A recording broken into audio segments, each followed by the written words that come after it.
at Romanesco Karangi campus. As you guys might interview on a daily basis, and the interviews is some part of Romanesco Karangi campus. So today I have a very Kind of made out what you said.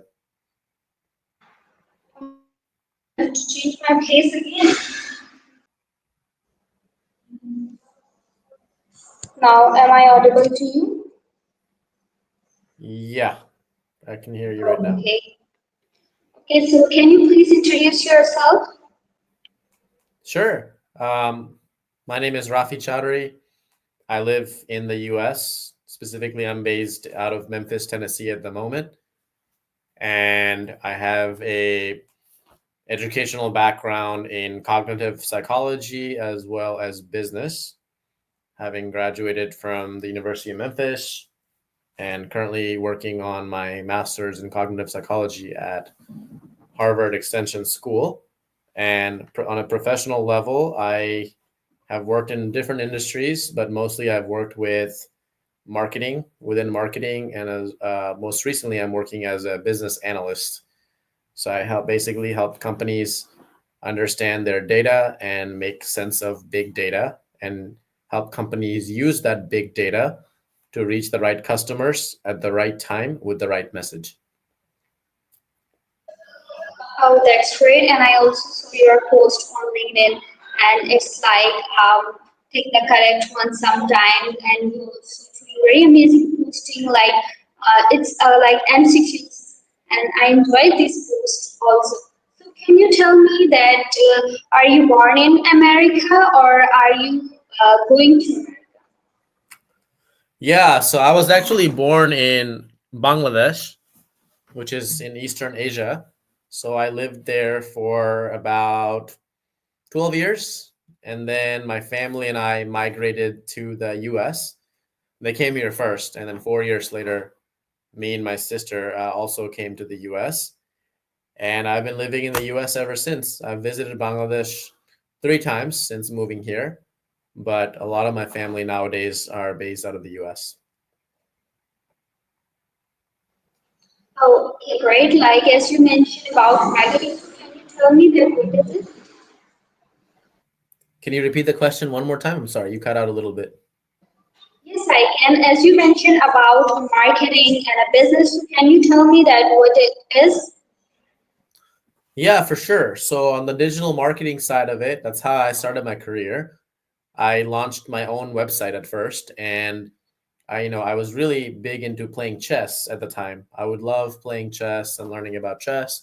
So I started blogging on my website about chess. And soon enough, I was like, okay, I'm writing all this really good articles about chess, but who's actually reading my articles? So I was really curious about that, and I started trying to figure out how can I get more people to visit my website and read about chess.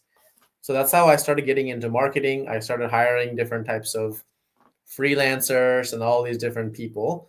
And as I was doing that, I was also researching and educating myself. I used to read different blog posts like Moz, Backlinko. Back at that time, QuickSprout was a really popular marketing blog.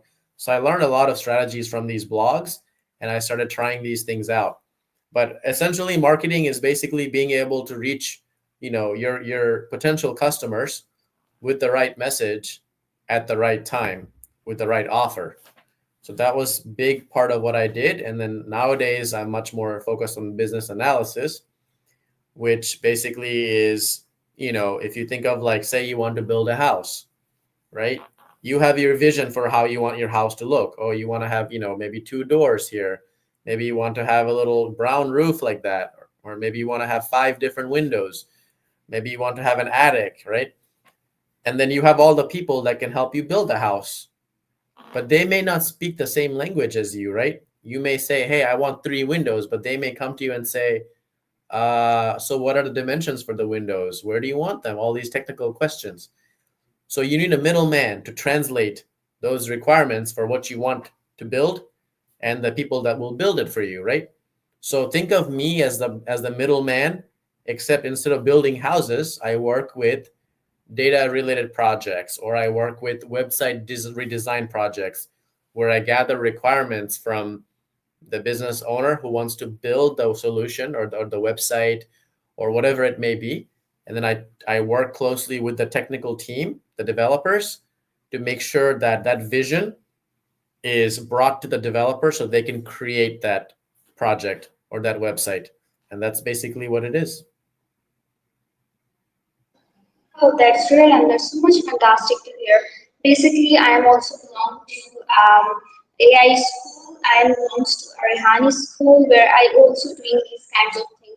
Like I do graphic designing, video editing. Also, I create my own Facebook, my own Instagram, and nowadays I am also creating a my LinkedIn account, and it's in a process. And I also built a Netflix where all of us can import and videos like 200 MB videos where we can put it. So yes, these all kinds of achievement I achieved in just past 6 months. So yes, basically it's a very good experience in freelancing. I have a very good experience in freelancing, and also a lots of people searching about a freelancer who is good in work and who do the work on time. Okay, so I have another question. How Very did you impressive. started? Very impressive. I have to give you lots of kudos. That's awesome. Very good. Thank you. Okay, so I have another question. Like, when did you started your journey, and when did you started your passion? So I started working full, in this field back in 2014. So I graduated, with my bachelor's degree, and soon enough, right after that, I wanted to jump right in and figure out how can I make more money? How can I do more things, right? So I started just trying all different types of stuff. Early in my career, I tried so many different types of startups. I tried to have a chess coaching company. I ran that for about a year. Like literally, I would go to schools and I hired a bunch of chess teachers, and we would be teaching chess to different kids in the school. That was actually one of my first businesses. And then after that, I tried so many things. I saw that kids love chocolate, and they especially love chocolate that was made in the shape of a chess piece. So I basically started making chocolate chess pieces, and then I would sell those to different people, and I shipped them all around the country, as a matter of fact. And I sold them via a Facebook page that I made. So from there, I tried different things. I also started launched a startup, a social networking startup at my college when I was a senior in college. And I worked on that and I tried to grow that. But ultimately, a lot of these startups did not really work out for me. But I learned a lot of lessons from having those failures and trying different things, which is the most important thing is you want to try and turn over as many leaves as you can. So maybe you learn from those experiences and it makes you a better entrepreneur. It makes you better at the next project that you take on, right? So that's kind of where I started. And from there, I continued trying different things and taking different types of corporate level jobs while having businesses on the side all the time. And that's kind of how I grew my career from there. Oh, that's great, and I love chocolates too. And yeah, it is an amazing like you started your journey in your career. So, like I have another question. Like a lots of people, when some people are starting their career, they started business, so they said like they are thinking that maybe we will be fail. So, what advice would you give to these kinds of people? The best advice that I can give to those kind of people is that if I wanted to become the best swimmer in the world, what would I want to do? Would I want to spend my time around people that play basketball, people that play chess? No, right? I would want to spend all of my time around people that are world class swimmers like Michael Phelps. So if I want to become a world class swimmer, I need to have as many conversations and do everything that Michael Phelps does and just always be around him, right? If I want to become a millionaire, do I want to spend all of my time around people that are making $40,000 a year? Or do I want to surround myself with a bunch of people that are all making $1 million a year, right? So the biggest advice that I can give is if you have any kind of business idea or anything that you want to do, I think the best thing we can all do is find people who have already done what we're looking to do through many different ways, like you're doing right now. For example, you're reaching out to different professionals in different fields, right? Maybe you're selectively targeting who you want to speak with. based on what you want to learn about. And you're asking these people, hey, I saw that you did that. How can I do that also? What steps did you take? So I think if we all did that, and people that are successful, they love helping people that are trying to get, follow the same path to success, right? Because they have gone through all that hard work themselves. They know what it takes to get to success. So if we simply reach out to those people that have already accomplished what we want to accomplish, you'll be surprised how many secrets they can give you and what you can find out from those people. And then you can take that advice and you can run with it and try something. And you can also get that person as a mentor and say, hey, I loved your advice. I would love to try out if some of the strategies that you gave me. Would you be interested in helping me along the journey? And anything that I can do to also help you and help you in your journey in whatever you're looking to accomplish, I'll be more than happy to offer you my help and my expertise as well in exchange for your mentorship. And if you can do that with 1, 2, 3, 5, 10, 15, 20 people, and you have all these successful people in your field helping you, why wouldn't your business be successful if you have all those successful people helping you along the way? Yes, and yes, you are right. I wanted to be a millionaire, and I proudly said that I can do it just because that. And I also found these kinds of people who is millionaires and billionaires. And I have a mentor. His name is Suhan Lawala. So I am his student, and I also tell him that I wanted to be an entrepreneur, and I wanted to earning money. So what can I do now? What can I now? And he gives me a lots of advices, and I'm trying to do it, and inshallah I will be a millionaire. And I'm proudly said that because a lot of people don't say that they wanted to do something but they can't say that. So it's a biggest mistake also. Okay, so I have another question in my mind, when you started your journey, so what kind of struggle you faced? Yeah, definitely. Um, when I started my journey right after college, I the first struggle that you always face is uncertainty, right? Especially if you're someone ambitious and you have all these different goals you want to accomplish, you have different things you want to try, but you also have to pay your bills, right? The rent doesn't get paid by itself. The car note doesn't get paid. You still have to pay for your car. You have to pay for your food. So there's a lot of uncertainty. If all of our expenses were taken care of and we could do anything we wanted, it would be a lot easier to start a business, new businesses, right? So the biggest uncertainty that happens is your personal finances and your personal needs. And that's kind of one of the things I faced is I had all these different ideas, but I was like, I don't know if I can make money from that to sustain myself. Like, sure, I can go start a business and invest, I don't know, $3,000, $5,000 into it. But what will happen when it's time for me to pay my rent for next month? So you really have to approach that strategically. And I do believe that unless you have very strong connections in the business world, like you have family that own business or you've already built those connections already, sometimes it's better to have a day job that you take and you work on your business in the evening until you have enough going for your business to where you can make the jump to full time. So a lot of people, they jump right into something and it doesn't work out, and then they just give up on it and they just go become the corporate.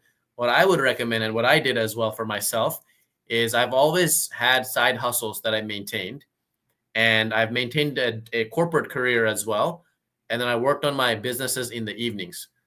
Do I do my businesses full time now? No, I still don't. But they are passive businesses that still generate me income enough to where I don't have to work as hard and as many hours as I want. Like I've used money from a lot of these different side businesses to make investments now. I have bought part of a cell phone store, for example. I have invested in stocks and real estate trusts, bonds, cryptocurrencies, rental properties, even. So when you start out, it's a lot of uncertainty, but you can overcome a lot of the uncertainty by making sure you have a source of income and then working on your business on the side.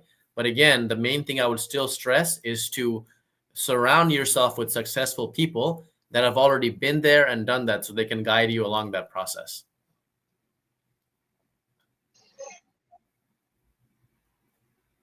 I think you're on mute.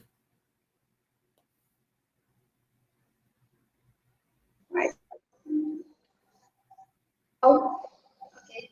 So yeah, it's a great advice for me also. And yes, a lots of struggles when we started a business, so we faced, and yes, we have to overcome it also. So, like if we are facing issues, like we have to pay our bills, rent, and sometimes we are getting in stress. So how can we overcome it? Yeah, the best way to overcome that kind of stress is to, make sure that you have lots and lots of skills that are high in demand but low in availability. And what I mean by that is try to identify, and you can do this again by talking to your mentors. You can identify, okay, I want to do this business, but I don't know if I can just jump right into it. So maybe I need to pursue a corporate career first, right? And while I make money from my corporate career and I have time in the evenings, I will put that time and efforts into my business. That may be one way to start. I'm not saying everybody should start that way. Plenty of people, they go straight into business and they never look back. For the rest of their life, they're an entrepreneur. And that's great. But for me, that wasn't the case. I didn't come from a family of, entrepreneurs or anything like that. I had to do it myself, and I had to teach myself how to start a new business. So for me, that's what worked is that I had a corporate career that I pursued.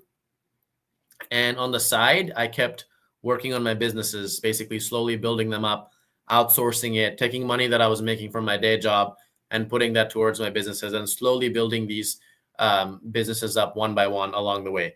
I'm not saying that all of them were successful. Many of them failed, right? Many of them, most of them, as a matter of fact, failed. But a couple of them did become successful to the point where it became a passive source of income for me that I did not have to spend that much time maintaining anymore, but still could give me some income to add each month, right? So the what I would take away from my experience is that um, it's often better to start a corporate career by gaining a lot of technical skill sets that are high in demand in the market, but very few people have the skill sets in whatever geography that you live in, and then basically using that to establish yourself as an industry professional, as a subject matter expert, make money, and take some of your money and then invest that towards different businesses that you have in mind.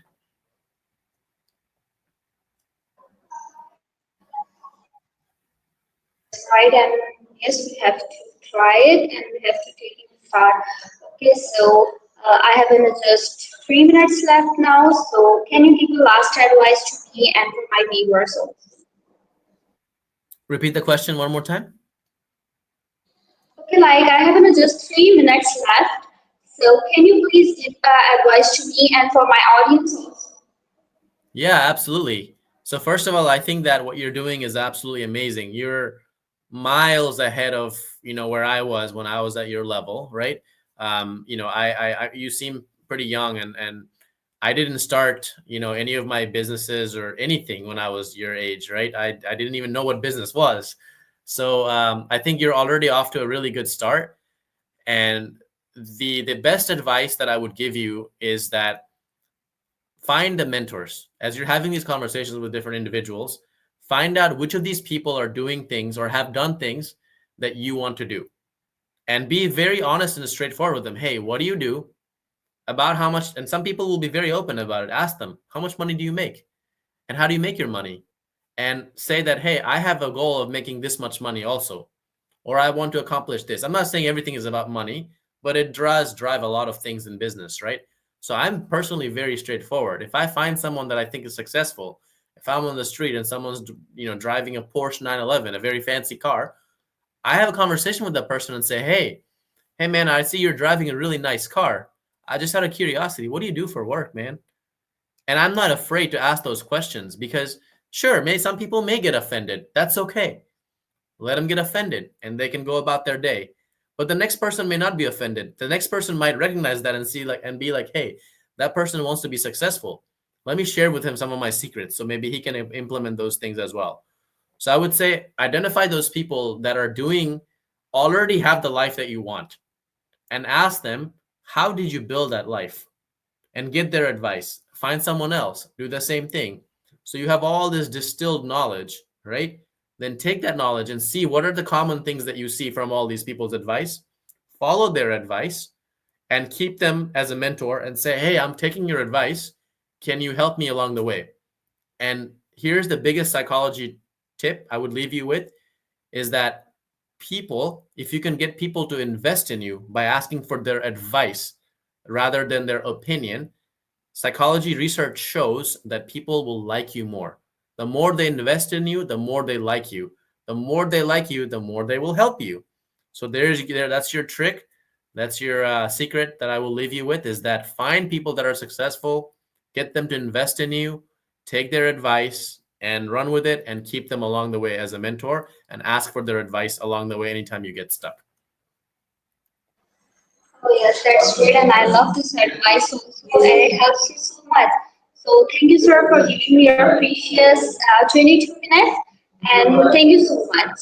Allah Hafiz. Assalamu alaikum. Thank you, Ikra. Thanks for your time as well.